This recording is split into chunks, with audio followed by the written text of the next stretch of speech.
this tutorial, I'm going to show you how to know the color code of an image here in Canva. Now I have this image just here, and let's say I wanted to know the color code of this red just here. Now first off, we need to choose something which we can change the color on. Now for this instance, we're going to use this background. So if we click onto the background, we're going to see the color icon.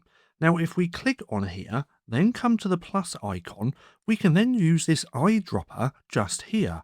Now if we click on there, we can choose any color from our image and it's going to change the background to that color and give us the hex code just here. So let's go ahead and take this red. Let's say we want that, we hover over, we click, and now the background has been changed to the red in this image, but if we look over here, we now have the hex code color of that part of the image. So nonetheless, that's just how simple it is to know the color code of an image here in Canva. Now, if you found this video helpful at all, then please consider giving me a like, as it really helps out the channel. And if you're not too sure what to watch next, well, click right here and watch this playlist packed of Canva tutorials.